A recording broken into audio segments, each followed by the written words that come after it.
más que del encuentro, se habla del encontronazo entre dos mundos. Para hablar un poco sobre todo esto, está con nosotros el doctor Armando Zambrana, historiador. Muchas gracias. Encantado y muchas gracias a ustedes por invitarme y tener la oportunidad de expresarme aquí y contestar algunas preguntas que a lo mejor les pueda gustar. Empezamos porque América no fue descubierta, porque existía. Es decir, accidentalmente en su viaje hacia las Indias, hacia Oriente, yéndose por Occidente, se topa en medio, evidentemente en el camino, con América. Para mí se descubre si me pongo al lado de España y si me pongo al lado de mi sangre indígena, hombre, nos descubrieron porque no nos conocían, ¿verdad? Pero nosotros estábamos aquí y hemos estado aquí, por lo menos las huellas de Acahualinca dice que tenemos 5.000 años de existir. En las huellas de Acahualinca, la existencia en Nicaragua de seres humanos ya comprobados científicamente son 5.000 años, ¿verdad? O sea, ya existíamos. Entonces, cuando se encuentra Gil González con el cacique de Nicaragua, ese es un encuentro de dos culturas con una sabiduría. El conquistador que venía no tenía la cultura que tenía, por ejemplo, Nicaragua, y se ignora esa cultura. Sí. Que Nicaragua le pregunte a Gil González que cómo llegó, si llegó así o si llegó así. Entonces se pregunta uno, ya con serenidad y a estas alturas de la historia, pero ¿por qué solo nos dijeron qué hablaron y no nos dicen qué hablaron? Nicaragua le está enseñando que si vinieron como en parábola, como un tiro, como lo puede hacer un cohete, como lo hace un avión, en una parábola. Y le pregunta también que si vinieron así, o sea, el concepto helicoidal del vuelo. ¿Por qué sabía eso Nicaragua? ¿Por qué Nicaragua sabía que había habido un diluvio y que habían cubierto las aguas toda la tierra? ¿Quién le enseñó a Nicaragua que hubo un diluvio? ¿Quién le enseñó a Nicaragua que la tierra en determinado momento se volteó? Hoy los científicos te dicen de que hubo una época en que la tierra cambió de eje y que puede cambiar de eje. Y cuando escribieron los conquistadores sobre el encuentro con Gil González, te dicen que habían encontrado a un indio, un hombre, un salvaje y sin letras. El concepto de letras castellano o español no era el concepto de cultura que podía tener Nicaragua. Estos eran brillantes también. Es decir, yo considero a esta altura que Gil González Dávila, que era un contador en la isla de la Española, no era un filósofo, no era un hombre que tuviera la sabiduría que tenía Nicaragua. Aquí, por ejemplo, se habla de un Nicaragua muy pasivo, de un Diriangén mucho más activo en resistencia, sí, de un Adiact, por ejemplo. Sí. Pero vamos por partes. Ajá. Esa es la primera etapa del encuentro.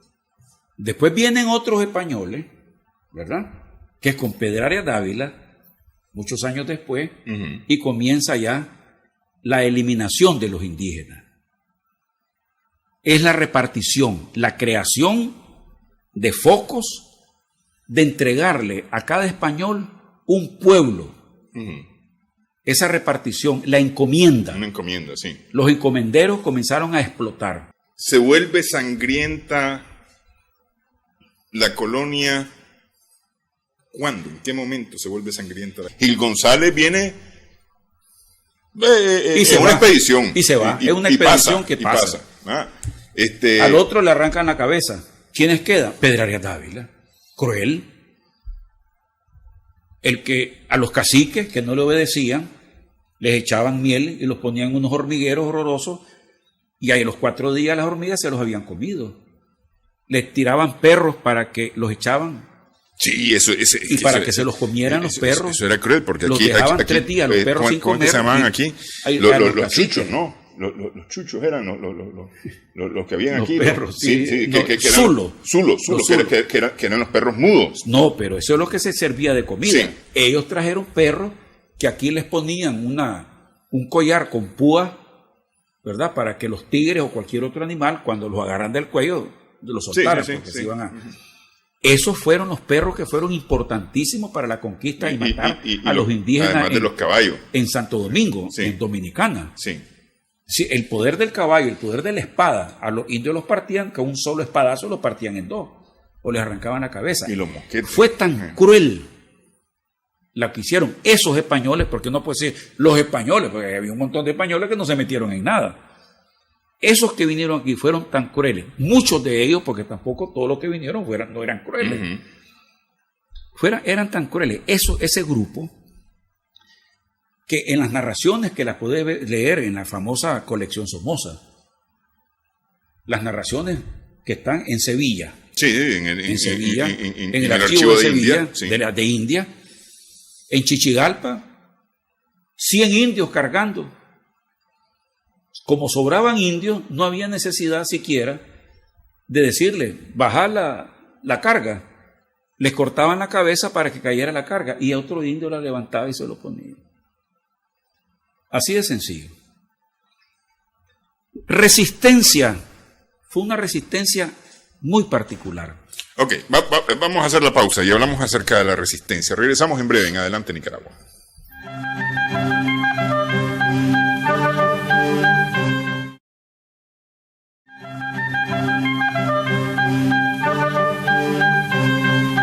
Seguimos en esta edición de Adelante Nicaragua. Estamos conversando con el doctor Zambrana historiador, acerca de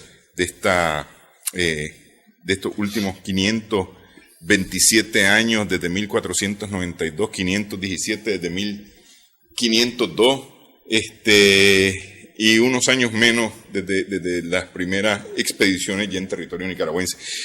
La resistencia. Es decir, y usted me preguntaba cuál era mi percepción sobre la resistencia, entonces yo le decía que a mí me parece que al principio hubo alguna resistencia que fue sofocada. Totalmente. Fue sofocada y no hubo exactamente un sojuzgamiento pasivo, pero tampoco fue activo, me parece a mí, la resistencia o el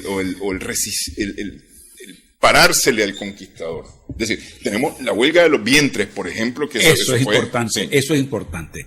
Las mujeres toman una decisión, no parir hijos para no parir esclavos. Un concepto que hay que estudiarlo con mayor profundidad. Es decir, es parte de la antropología de esa época, de la guerra, y verla como guerra y resistencia antropológicamente. Porque viendo que los hombres los matan fácilmente, porque el concepto de guerra era diferente. El español tenía una espada y mataba, mientras que el concepto de guerra de los indígenas era atrapar al otro para llevarlo al sacrificio. Entonces, si te lanzabas para agarrar al español, para llevarlo al sacrificio, el español te partía en 2. Sí. Entonces, la estrategia militar, o digamos en sentido moderno, la doctrina militar de los indígenas era totalmente diferente e inútil frente a esa experiencia militar de los españoles conquistando tierras hasta cruzar. Sí, los españoles tenían una cultura militar de siglos. Sí.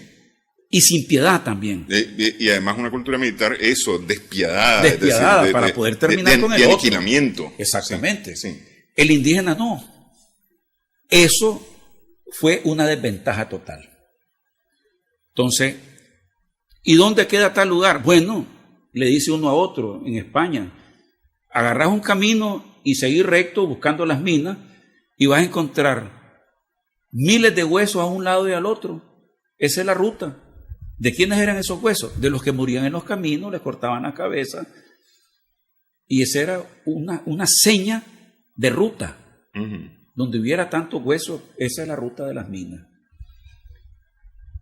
Eso se termina y comienza con la muerte de Monseñor Valdivieso, que por 40 años creo que no hubo obispo aquí en Nicaragua. Los españoles hicieron muchísimo más porque no había quien los detuviera. Sí, no había control, no había auditoría. Control, no había nada. Sí. Y quiero que conozcan esto. En la Catedral de León Viejo, antes de llegar al presbiterio, ahí se hizo una excavación, yo estuve presente, ahí encontramos los restos de los 3 primeros obispos. Encontramos que la matancina que hubo en contra de la iglesia en esa época fue tan grande que encontramos cualquier cantidad de cuerpos doblados como poder doblar una hoja, porque los partían en la espalda para doblarlos y enterrarlos, hombres y mujeres, porque eso se conoce por la pelvis y por el cráneo, sosteniendo su propia cabeza en el entierro. Eso ahí está. Sí. Eso ahí está. Yo me acuerdo de esas excavaciones, habrá sido a inicios de los 70. No, eso en los 70 no se descubrió nada. Porque a partir del 2000. Sí, porque fue yo estuve, habrá sido antes de la erupción del Cerro Negro. El Cerro Negro, o después de la erupción del Cerro Negro, la erupción fue en el 69, si no me equivoco. No, es que lo que pasa es que ese descubrimiento que hizo la universidad fue la ubicación solamente de León Viejo. Después hubo otro trabajo. Y el trabajo máximo que se ha hecho. Porque es que a mí me impactó mucho ver Calavera ahí en esos primeros desentierros, digamos. Pero no era el entierro del que te estoy hablando. Sí. Este trabajo, el país se lo debe a Clemente Guido Martínez. Actual jefe, director de patrimonio en la alcaldía de Managua. Sí. Y a los colaboradores arqueólogos descubrimos cómo, desde el punto de vista forense, los socios de los Contreras le introdujeron una daga española en la columna a Monseñor y le doblaron así para quebrarle la columna y cortar el líquido, ¿verdad?, que cayera. Y encontramos todos los espadazos en sus manos y en sus piernas para que muriera. Todo eso yo tengo fotografía y me tocó a mí ser, ¿verdad?, ¿cómo se llama? El principal, pues, sobre esa excavación. El hombre que era el director, digamos así, para manejar eso. Claro, yo tenía por encima a Clemente porque era en esos días el que estaba en el Palacio de la Cultura, era con rango de viceministro, de ministro, y a mí me tocó, ¿verdad?, ser el responsable de los documentos, de todo, el escrito del encuentro de esa gente. Daba lástima ver cómo la madre echó al cadáver de su hijo y como estaba, ahí quedó, doblado, con los brazos cuidándose su cara. Esa es parte de la resistencia de los españoles que no aceptaban la crueldad de los conquistadores. Ahora, ¿qué pasó después?